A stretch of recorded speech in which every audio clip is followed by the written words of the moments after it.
Hello friends, তো আজকের ভিডিওতে আমরা দেখব যে কিভাবে আমরা আটকে যাওয়া সার্টিফিকেটগুলো আবার পুনরায় রি-আপলোড করব। মানে আমরা যখন সার্টিফিকেট আপলোড করেছিলাম তখন কোনো ক্ষেত্রে দেখা গিয়েছিল কি না আমাদের সার্টিফিকেটগুলো কোনো কারণে আটকে গিয়েছিল। মানে যেটা আমরা সঠিকভাবে পুরো আপলোড করতে পারিনি। তখন যদি আবার পুনরায় চেষ্টা করতাম তাহলে কিন্তু এই সার্টিফিকেট অলরেডি এক্সিট এইটা দেখাতো। তো এইটা এবারে আমরা যদি ইনভেস্টর অপশনে যাই এবং এখান থেকে স্ট্যাটাস চেক করি তাহলে আমাদের স্ট্যাটাসে কিন্তু অ্যাকনলেজমেন্ট নম্বর পড়তো না। মানে এখানে আমরা যখন সার্টিফিকেটের নম্বরটা দিয়ে দেবো, সার্টিফিকেটের নম্বরটা দেওয়ার পর এরপরে এখানে যে ক্যাপচাটা রয়েছে তো সেই ক্যাপচাটা আমরা দেওয়ার পর এখানে সার্চ অপশনে ক্লিক করলে এইভাবে শো হতো। মানে এখানে অ্যাকনলেজমেন্ট নম্বরটা কিন্তু পড়তো না। তাহলে কিন্তু লেখা হতো যে your application is incomplete, please use the below link to resubmit your application. মানে এখানে ক্লিক হেয়ার টু আপলোড, এইখানে ক্লিক করলে কিন্তু আবার পুনরায় আমাদের কাছে সার্টিফিকেটটা আপলোড করার পেজটা চলে আসতো।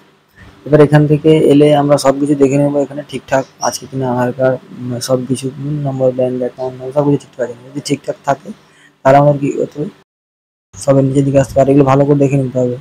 এগুলো সবকিছু থাকলে এখানে নিচে লেখা রয়েছে কন্টিনিউ ফর ডকুমেন্ট আপলোড, এই কন্টিনিউ ফর ডকুমেন্ট আপলোড এই অপশানে আমাদের ক্লিক করে দিতে হবে। এবার এই অপশানে ক্লিক করে দেওয়ার পরে এখানে অপশান এই প্রথম ঘরটাতে সার্টিফিকেট সেটা আপলোড করে দিতে হবে এবং সেকেন্ড ঘর যেটা রয়েছে সেটাতেও কিন্তু আমাদের সার্টিফিকেটটাই আপলোড করে দিতে হবে। তারপরের ঘরটাতে আমাদের আইডেন্টি প্রুফ হিসেবে আমরা Aadhaar card, voter card, PAN card যেটা পারে এখানে দিয়ে দিতে পারি। তারপরের ঘরটাতেও আমরা কিন্তু আধার কার্ড দিয়ে দিতে পারি, তো আমরা আধার কার্ড দিয়ে দিলাম। এরপর এখানে দুটোতে ব্যাংকের অ্যাকাউন্ট বইয়ের প্রথমটা সেটা আপলোড করে দিতে হবে। এবারে এখানে শেষেরটা চেকবুক থাকলে ভালো, না হলে ব্যাংকের প্রথম পাতাটা সেটা দিয়ে দিতে হবে। এবার সাবমিট অপশানে ক্লিক করে দেওয়ার পর এখানে কিন্তু টেকনিক্যাল এরর দেখাতো, মানে টেকনিক্যাল প্রবলেম এটা কিন্তু শো হতো আগে। এখন কিন্তু এটা আপলোড হয়ে যাচ্ছে, আর এখন ক্লিক হয়ে করলে সেটা কিন্তু সাকসেসফুল হয়ে যাচ্ছে। তো এখন বলে রাখা ভালো এখানে যে নতুন অপশান এসছে এখানে কিন্তু যে অ্যাপ্লিকেশন কতগুলো সাবমিট হয়েছে সেগুলো এখানে শো হচ্ছে।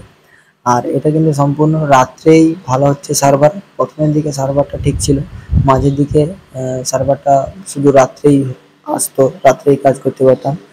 তারপর আবার যদিও সার্ভার ঠিক হয়ে যায় কিন্তু আবার এখন পুনরায় আবার সেই সার্ভার একদম পুরো বেকার হয়ে গেছে, শুধু রাত্রেই খুলছে। আমাদেরও কিন্তু আমিও কিন্তু রাত্রের জেগেই করতেছি কাজগুলো। তো রাত্রেই কিন্তু এটা সম্পূর্ণ সার্ভার খুব ভালো থাকছে। তো যদি কেউ করে তাহলে কিন্তু তাকে রাত্রেই করতে হবে। তো যাই হোক এখানে আমরা কিন্তু এবারে দেখতে পাবো যে কতগুলো সাবমিট হয়েছে, এটা একটা নতুন অপশান এসছে। এরপর এখানে কিন্তু আমরা এবারে এখন যেটা আছে ওই যে বললাম সাবমিট অপশানে ক্লিক করলে কিন্তু ইনভয়েসটা সেভ হয়ে যাবে, ইনভয়েসটা সাকসেসফুলি সেভ। তো এখানে কিন্তু সেভ হয়ে গেছে। তো এইভাবেই কিন্তু সার্টিফিকেটগুলো আপলোড করে দিতে হবে।